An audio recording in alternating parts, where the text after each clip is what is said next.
Muito obrigado. Obrigada. Boa tarde já, né? Boa tarde a todos e a todas. É uma alegria muito grande poder voltar a esta casa. Eu que já estive aqui esse ano como ministra de Estado, discutindo e tratando da reforma tributária, na comissão, no grupo de trabalho, eu acho que era grupo de trabalho da reforma tributária aqui na Câmara dos Deputados. Dizer que é uma honra poder estar aqui novamente, especialmente porque estou sentada ao lado da minha amiga, da minha colega, senadora Daniela Ribeiro, hoje presidente da Comissão Mista do Orçamento. Daniela começou, assim, fazendo um elogio a mim, que não me é devido, e agora eu tenho que ir em público e deixar registrado nos anais da Câmara um pouquinho dessa história que ela contou. Eu fui candidata à presidência do Senado. Fui a primeira mulher candidata à presidência do Senado. Sabia, em situação de ter chegado de última hora, meu partido tinha 5 candidatos, todo mundo percebeu que ia perder, falou, olha, agora se você quiser, é com você. Eu falei, eu topo, não tem problema, eu sei que vou perder, é com o meu particular amigo, senador Rodrigo Pacheco, nós vamos tratar essa disputa, né, com toda a galhardia, com todo o respeito que a Casa do Senado Federal merece.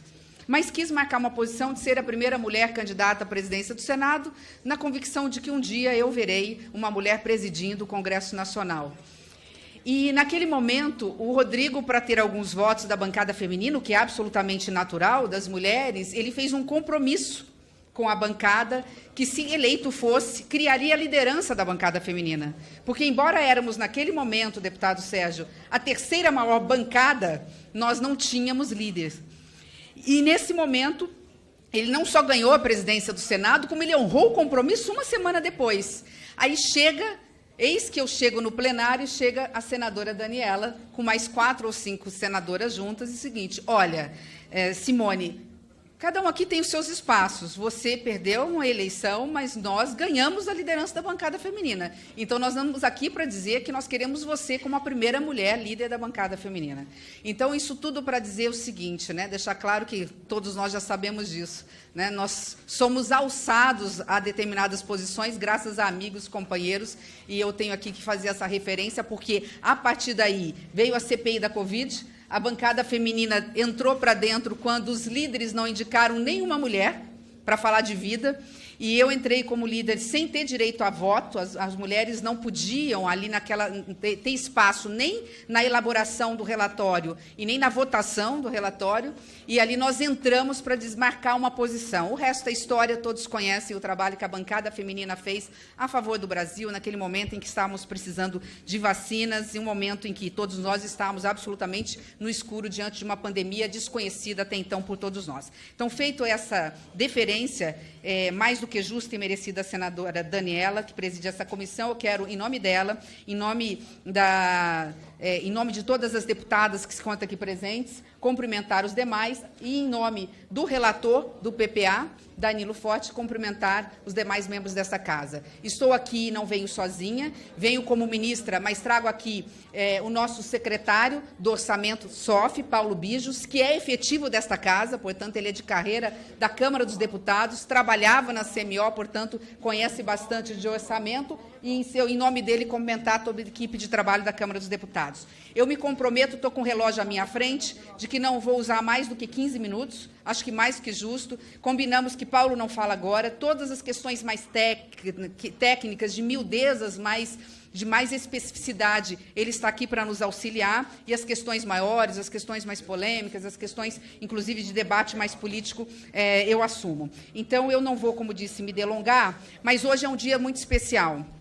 Chegará a essa casa, em breve, o PPA, mais participativo da história do Brasil. Mais participativo sem demérito nenhum, ex-presidente. É que este ano nós podemos contar com uma ferramenta extraordinária que se chama mundo digital e internet. Então, o PPA foi o mais participativo, não só porque, por determinação do presidente Lula, nós rodamos os 27 estados da Federação Brasileira em 60 dias, mas porque a população brasileira, da juventude ao mais idoso, pôde participar deste PPA através da plataforma digital. Eu não vou aqui entrar em detalhes, nós teremos provavelmente uma audiência pública para isso, mas é importante só mostrar o que nós entregamos para o presidente do Congresso Nacional hoje, e chegará amanhã oficialmente a esta casa. São 800 páginas. Eu resumo em 3 lâminas, slides muito simples, porque eu não vou me delongar em relação a ele. Junto dos movimentos sociais, da sociedade civil, através da internet, nós chegamos à visão de futuro do Brasil que nós queremos até 2027. Nós percorremos o Brasil fazendo uma única pergunta: que Brasil vocês querem para os próximos 4 anos? Resumindo tudo numa única frase, e essa frase, repito, foi construída por milhares de mãos, nós chegamos à conclusão que o povo brasileiro quer um país democrático, justo, desenvolvido e ambientalmente sustentável, onde todas as pessoas vivam com qualidade, dignidade e respeito às diversidades. A partir daí, eu vou já passar para as próximas lâminas, que são o detalhamento disso. Nós temos, por favor, pode passar? Nós temos, dentro dessa visão de futuro, nós chegamos a alguns valores. Os valores estão nesse slide.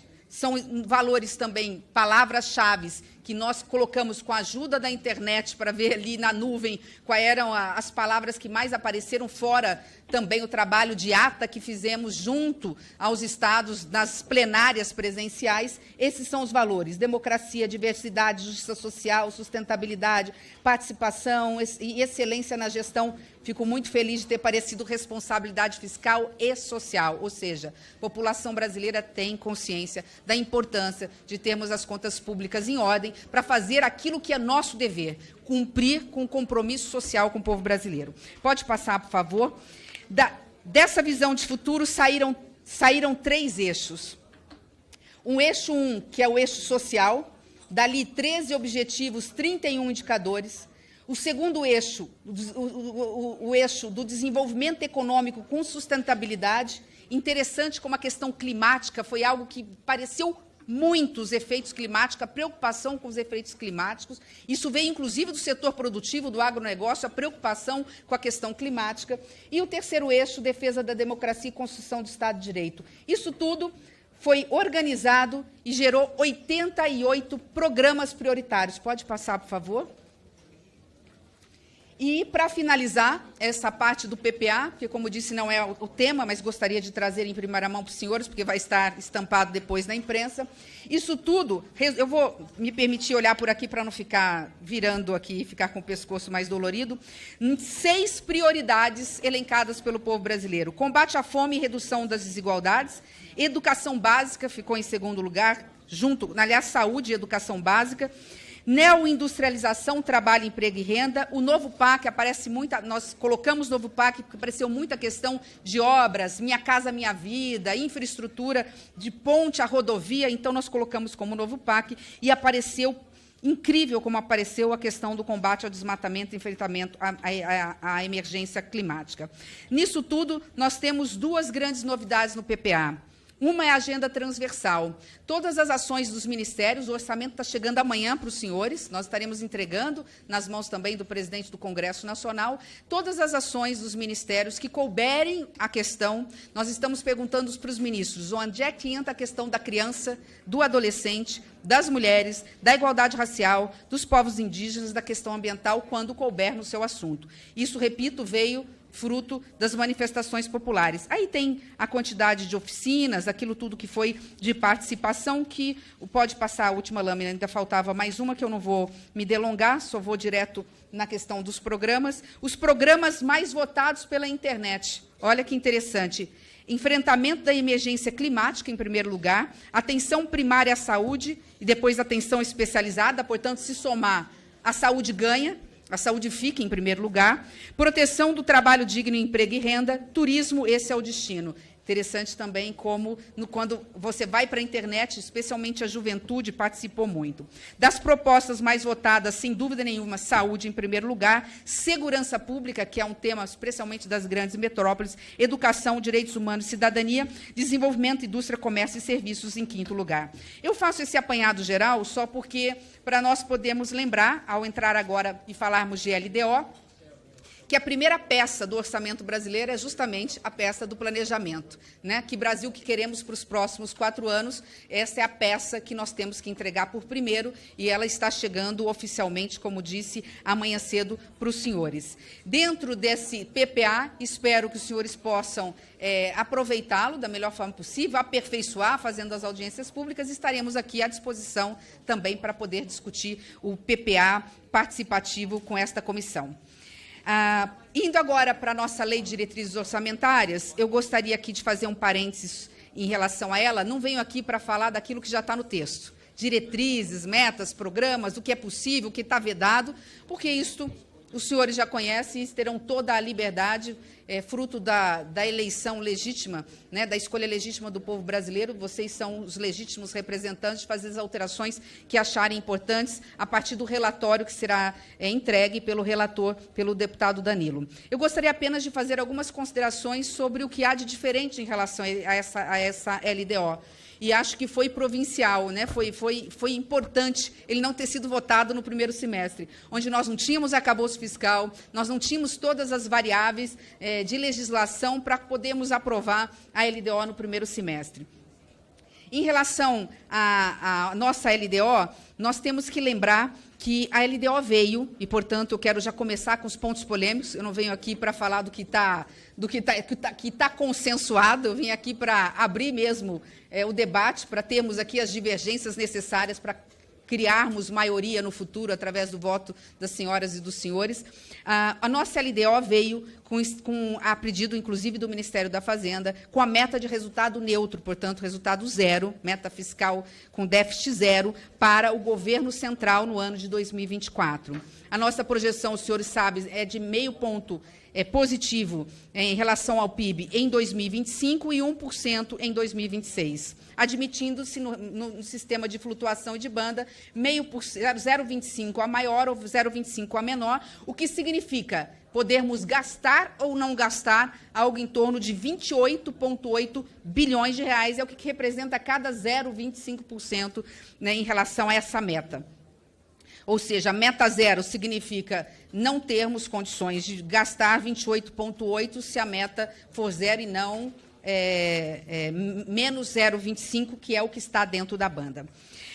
Paralelo a isso, nós temos também a meta fiscal de certos programas de dispêndios globais, de estatais. Ela tem meta diferenciada, tem uma meta com déficit que veio para a LDO de 7,3 bilhões, a exceção, como é sempre, isso não é uma novidade, de empresas como a Petrobras, porque quando a Petrobras faz um grande investimento, e ela costuma fazer investimentos bilionários, ela absorve todo o espaço fiscal do governo central. Só para ter uma ideia, numa média de 300 bi por ano de investimento da Petrobras, não sobraria absolutamente recurso para nenhum tipo de emenda parlamentar, de despesas discricionárias que o governo federal pudesse, porventura, ter. Então, tanto a Petrobras quanto a subsidiária da Eletrobras, que agora não é mais Petrobras, ENBPar, elas estão fora, elas são alerta.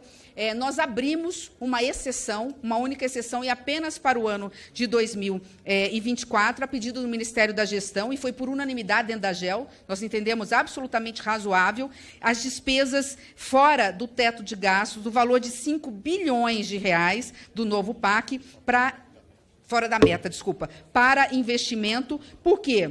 Porque nós não colocamos na meta e chegamos a um déficit de 13,8. Primeiro, que nós nem acreditamos que vamos precisar usar os 5 bilhões. Mas, segundo, porque é para atender uma obra, a princípio, muito específica. A alteração, ela iria, se colocássemos na meta, para qualquer despesa. Como havia um pedido muito específico, mesmo do Estado de São Paulo, para a possível construção daquele, como é que se chama, debaixo d'água?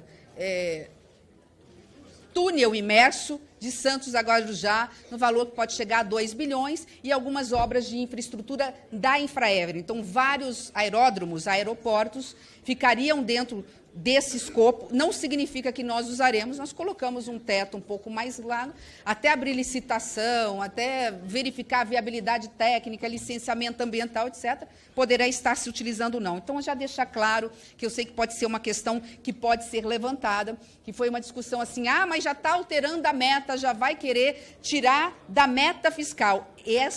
nós estamos falando de estatais não dependentes, que têm orçamento próprio, portanto, não entram para o bem ou para o mal na nossa discussão da meta fiscal. Não impactam, portanto, a nossa meta do Orçamento Geral da União. Eu quero aqui fazer um agradecimento especial, pode passar, para o Congresso Nacional pela aprovação do novo arcabouço, novo regime fiscal, que é o segundo ponto, que é preciso ser dito, que tem muita importância para a nossa aprovação da nossa LDO, que foi a aprovação do novo marco fiscal. Ele foi fundamental.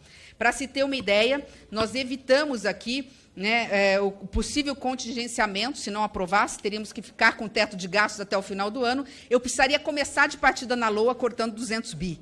Ou seja, todas as despesas todo o orçamento que nós temos para as nossas despesas discricionárias, porque nós teríamos que trazer uma LOA para os senhores com base na regra vigente, que seria o teto de gastos. Então, o meu agradecimento especial, agradecimento do governo do presidente Lula pela aprovação, que aqui foi uma aprovação para um projeto que não é de governo, é de Brasil, teve apoio da oposição, teve apoio da situação, e vai permitir a continuidade de políticas públicas essenciais, a exemplo do programa Minha Casa Minha Vida, que teria que ser totalmente cortado se nós não tivéssemos aprovado o novo marco fiscal. Diante da polêmica que foi gerada em relação àquela discussão de uma emenda que foi aprovada no Senado, inclusive foi a pedido do Ministério do Planejamento e Orçamento dentro do Senado, e que a Câmara derrubou, nós criamos uma alternativa, conversamos com o relator, conversamos com alguns membros e alguns líderes, da possibilidade, tendo em vista essa perspectiva de que poderíamos ter alteração no novo regime fiscal, mandamos antes uma mensagem modificativa para esta Casa, havíamos conversado com a senadora presidente Daniela e com o relator, mandaríamos para nos calçar, porque havia uma discussão se consideraríamos as despesas condicionadas ao IPCA até o final do ano como regra permanente e perene, portanto, no arcabouço, ou se faríamos cada ano na LDO. Então, diante da percepção política de alguns líderes de que aquela emenda poderia ser derrubada aqui na Câmara, porque não entendem os senhores como algo que tem que ser permanente, nós falamos, então, vamos colocar na LDO, que, se for a vontade das senhoras e dos senhores, aprovaremos todos os anos essa despesa condicionada à inflação, ao IPCA até o final do ano e não até o meio do ano. Explico a importância dela, já indo aqui para mais da metade da minha fala, como disse, vou ficar de olho no tempo, da importância dela para o país. Parece, quando nós falamos de avaliar o IPCA e projetar a despesa condicionada até 31 de dezembro, parece que 32 bi não é nada dentro de um orçamento que passa de 5 trilhões de reais. Acontece que de despesas discricionárias, nós não chegamos a 200. Quando nós tiramos todas aquelas pisos que são incluídos, tiramos as próprias emendas parlamentares, as impositivas e tudo mais, só para os senhores terem noção, eu não sei se está na mesma página que a minha, tá? Só para os senhores terem noção, tirando o piso mínimo da educação e da saúde que volta, restam de discricionárias para o governo federal 55 bilhões. Ou seja, 32 bilhões significam 58% das nossas discricionárias. Acho que essa é a lâmina mais importante que eu apresento aos senhores, num pedido que faço, depois de muito debate, que os senhores pensem com carinho a aprovação da possibilidade nesta LDO. Sei que alguns líderes já conversaram, que, a princípio, parte de alguns líderes já tem acordo, que neste ano nós possamos já projetar as despesas e só iremos executá-las, obviamente, se no final do ano, se as projeções do mercado, Focus, Banco Central e do próprio Ministério da Fazenda se confirmar, ou seja, que, lamentavelmente, no segundo semestre nós teremos a inflação um pouquinho maior que a do primeiro semestre, já estaremos projetando, e num número conservador, trouxemos os números conservadores para os senhores, nós estamos falando de abrir um espaço fiscal de 32 agora. Ah, mas se não abrir agora? Se não abrir agora e abrir só no final do ano, nós teremos todo um rearranjo orçamentário complicadíssimo para se fazer, mas, como disse, a deliberação é dos senhores. Eu queria apenas mostrar que não era uma emenda qualquer, né? Não é porque o Ministério do Planejamento, ou o Ministério do Orçamento, ou a SOF estavam querendo. Não. Nós estamos falando de uma emenda que impacta a vida de milhões de brasileiros, estamos falando na questão orçamentária, né, na questão de políticas públicas. Por quê? Sobrou, diante de um orçamento tão amarrado e tão engessado, nós temos despesas discricionárias, repito, 55 bilhões de reais. Na próxima lâmina, os senhores já sabem, apenas para... Desculpe estar me chamando de senhores, não de vossas excelências, mas é só para... É um pouquinho mais curto essa forma respeitosa, espero que respeitosa com que eu esteja me dirigindo a todos. Apenas para... aqui em números grandes, lembrar que a base que nós tivemos, fruto da PEC da transição, tirando outros tipos de despesas, né, com juros, nós temos como ponto de partida, em 2023, no orçamento deste ano de 23, 1.964 trilhão. Esse foi o piso através do qual nós aplicamos a nova regra, que não é mais a do teto de gasto, que é o novo arcabouço fiscal. Essa regra do novo arcabouço nos faz apresentar uma conta relativamente simples. 1,964, nós somamos a inflação do meio do ano, que foi de 3,16, nos deu um espaço fiscal de 62 bi. Somamos já a possibilidade de gastar até 70% do aumento da receita, portanto, 70% de 2,43, que estamos prevendo como aumento de receita, nos gera mais 34 bi de espaço. Estamos somando, temporariamente, porque a legislação nos permite, já que está na mensagem modificativa para ser deliberada, a correção da inflação até dezembro de 1,64, chegando a mais 32 bi. Isso nos dá, nessa escadinha, está lá escondidinho do lado esquerdo dos senhores, nos dá uma ampliação total do limite de 129 bilhões de reais. Agora vem a notícia que, para nós, é ruim. Para nós, é ruim. Esses 129 bilhões de reais não são para despesas discricionárias a mais. Aqui envolve despesas obrigatórias. Então, do lado de cá, nós colocamos alguns números. Previdência, outras despesas dentro da Previdência, como BPC, abono, seguro-desemprego. Né? Aqui umas obrigatórias com fluxo de caixa, que depois poderemos estar discutindo o que isso significaria. Né? Temos que colocar pelo piso da saúde, que volta a ser, agora nós temos que colocar 15% da receita corrente líquida na saúde e 18% na educação. A educação nós já estávamos gastando valores altos, investindo, gastando já valores altos, então a diferença da educação foi pouca, mas a diferença da saúde significou 23 bilhões a mais, só aqui para garantir o piso. Colocamos o pessoal em cargos sociais, emendas parlamentares as impositivas, portanto, obrigatórias, e algumas despesas sobram como despesas discricionárias, nesse espaço fiscal, 9 bilhões de reais. Só a variação. Aqui é a variação. Eu estou colocando sempre o a mais. Está o a mais aqui. As emendas são bem maiores. A Previdência, o gasto com a Previdência, então, nem se fala. Né? Dentro desses 129 bi, só assim, para deixar muito claro, de espaço que nós abrimos dentro do arcabouço, não são para as despesas discricionárias. Sobram para as despesas discricionárias 9 bilhões de reais, se eu incluir os 32 bi. A gente já poder calcular agora para mandar um orçamento que não precise depois ser totalmente modificado para voltar, porque também está previsto no arcabouço que eu vou poder contar o IPCA lá na frente, né? Mas aí geraria todo um problema maior. Entrando na última parte, eu dividi ela em 3 aqui, falando do PPA, da parte mais polêmica da LOA. Eu gostaria só agora de... Não poderia terminar, presidente Daniela, sem falar, eu acho que de avanços da LDO, daquilo que nós entendemos importantes, e os senhores e as senhoras terão a palavra final sobre esse assunto, mas acho importante nós rapidamente, muito rapidamente, tratar dos projetos prioritários que estão na LDO. Primeiro, que nós conseguimos avançar com essa orçamentação de médio prazo. Eu vou só citar, porque eu tenho mais 4 lâminas, uma explicando cada ponto. Orçamentação de médio prazo, as metas físicas, agendas transversais e revisão de gastos. Então, vamos à orçamentação de médio prazos. Aqui nós estamos apresentando para os senhores, com toda a transparência, os números, a projeção de despesas e de receitas, não do ano de 2024 mais um ano, do ano de 2024 mais 3. Ou seja, nós estamos aqui avançando nessa transparência para que os senhores possam, na hora que for aprovar um projeto ou quererem derrotar o projeto no Congresso Nacional, na Câmara ou no Senado, terem consciência do que isso significaria de impacto fiscal, de impacto no orçamento brasileiro. Então, na primeira aqui, isso está na Constituição, no artigo 164, parágrafo 14, nós nunca colocávamos, nós já enviamos o PLDO dessa forma e estamos encaminhando a PILOA também dentro desse enquadramento. Então, é uma autorização anual, é uma projeção melhor para o Congresso Nacional se planejar, decidir, dentro de uma ação orçamentária. Nós estabelecemos alguns subconjuntos como projeto piloto e avançaremos nos próximos anos.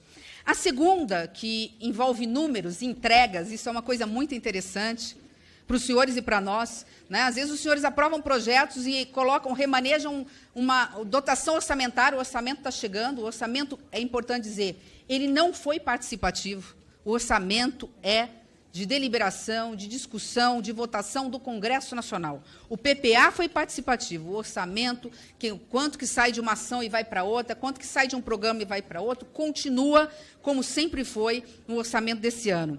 Mas essa novidade eu gostaria de apresentar, que está na LOA, das metas físicas, é a questão das entregas. Às vezes os senhores e as senhoras são demandados pelo prefeito, pelo governador, ou por um grupo, do setor produtivo, de serviços, de comércio, do agronegócio, da agricultura familiar, e, de repente, falam o seguinte: olha, eu sou do Nordeste, sei que está vindo uma seca muito grande, preciso fazer mais cisternas, fazem uma alteração de uma ação para outra no orçamento. E depois não sabem quantas cisternas foram executadas, fruto de um remanejamento de uma ação dos senhores.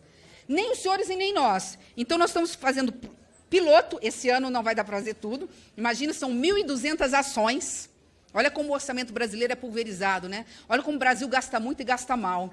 1.200 ações, e aí você tem que dividir esse dinheiro dentro do que é possível, Então, essa metafísica, que teria que destrinchar numericamente, que está lá, que você tem que colocar uma lupa, achar, a equipe aqui de técnicos tem condições de entregar qualquer metafísica e qualquer entrega nesse momento, nós estamos querendo aperfeiçoar no sentido de transparência, estamos colocando 3 projetos como piloto, mas especialmente 2 eu gostaria de reforçar. Um, o projeto Minha Casa Minha Vida, quantas casas, fruto das ações de remanejamento, ou de um parlamentar, ou do próprio governo, em cada região, em cada cidade, como é que está essa fase de execução. E a outra é de cisternas, mas são 3 como projeto piloto. Repetindo, as metas físicas já tem, qualquer coisa dá para estressar os números e achar, mas nós queremos dar mais transparência, avançar nessa que eu acho que pode ser aquilo que a imprensa nos cobra, que a sociedade civil nos cobra, que o parlamento nos cobra e que eu cobrava enquanto senadora da República. Quando é que nós vamos discutir qualidade de gastos públicos? Quando é que nós vamos parar de ficar olhando só para o aumento da receita e garantir que o dinheiro chegue de forma eficiente, qualidade de gastos onde mais precisa? Eu acho que essa é uma ferramenta muito importante para as senhoras e para os senhores. A terceira ferramenta, só faltam 2, a terceira ferramenta é a agenda da transversalidade. Essa é uma cobrança da bancada feminina, essa é uma cobrança da sociedade, foi uma cobrança no PPA, e nós queremos começar a fazer recortes, não dá para fazer tudo, mas o PPA já traz com aquelas 5 transversalidades. Eu e Daniela, já que ela citou a questão da bancada feminina, queremos saber quanto do orçamento vai para as mulheres brasileiras.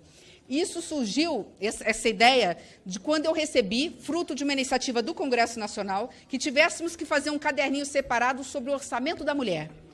E eu recebi, como ministra, o orçamento em mãos, e eu tinha que apresentar o novo até 31 de janeiro desse ano para os senhores.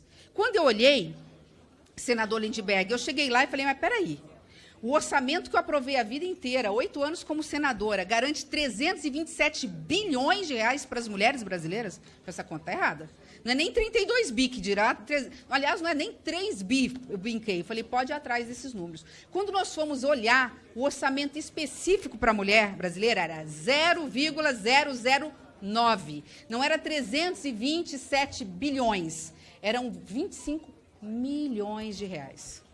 É isso mesmo, 25 milhões de reais. Não estou discutindo, eu votei. Nós votamos esse orçamento. Não estou discutindo se está certo ou está errado. Estou discutindo apenas a visibilidade, a transparência, até para a tomada de decisões mais corretas e mais eficientes pelo Parlamento e pelo governo federal. Aí nós fomos ver o que acontecia. O que acontecia, deputado Mourão? Colocavam todas as ações voltadas para a criança, merenda escolar, construção de escolas e de creches, programa Minha Casa Minha Vida, Bolsa Família, colocavam na conta, mas isso é para a mulher brasileira. Olha, isso é para a família brasileira, isso é para os homens, para os pais e para as mães. Então, diante disso, nós estamos procurando dar mais transparência à LOA, com esses recortes de transversalidade. Eu só trouxe um exemplo, não poderia deixar de ser, trazer um exemplo, né, da questão do orçamento na parte de gênero. E, por fim, para encerrar, essa é a maior e mais difícil missão da minha vida como ministra do Planejamento.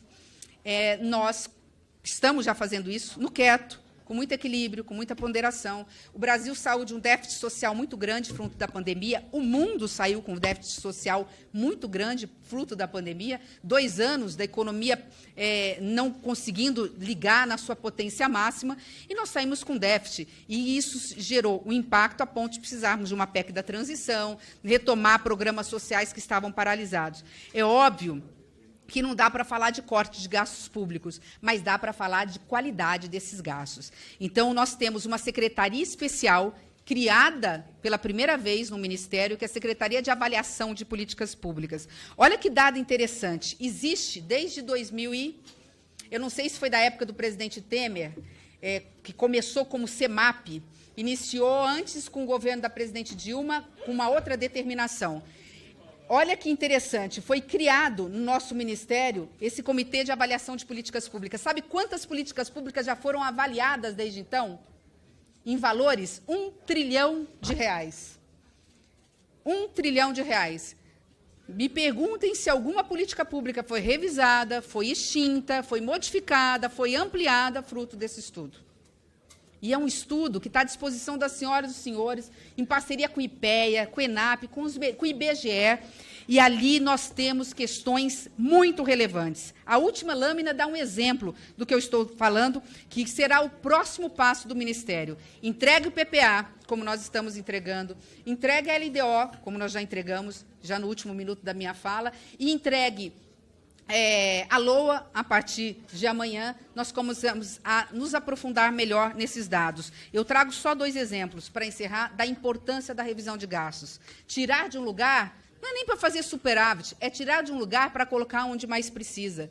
Tem um déficit habitacional absurdo, vamos investir em casas populares. Precisamos investir mais em setores produtivos? Vamos fazê-lo. Olha o exemplo, Bolsa Família, está numa análise de aperfeiçoamento do cadastro único, nós já bloqueamos de unipessoais que, por erros ou fraudes, eram pessoas que, morando sozinha, não tinham direito, ou porque não moravam sozinha, ou porque não tinham direito, está temporariamente bloqueado, eles estão agora voltando para ver se tem direito ou não, mas já foram bloqueados e foram cancelados alguns, 8.200.000 pessoas, e isso contribui, né, ao final, pode gerar 7 bilhões de reais. Essa é uma política que está sendo executada. Mas olha a segunda. O presidente Lula acaba de assinar, portanto, dia 16 de agosto, um grupo de trabalho para aprimorar dados sobre os sistemas do INSS. Há estudos do TCU e avaliação da CEMAP que acham que nós podemos estar falando de até 8% de fraude ou erro na Previdência. Se vocês pensarem em 1 trilhão, que é a Previdência, se nós baixarmos isso para 1%, nós estamos falando de 10 bi ao ano, 2%, 20 bi ao ano, que é o espaço fiscal que nós precisamos para garantir políticas públicas eficientes, coerentes para a população brasileira. Então, assim, trouxe algumas questões mais gerais para agora, dentro do que for da demanda dos parlamentares, me colocar e colocar a nossa equipe à disposição das senhoras e senhores. Obrigada, senadora Daniela.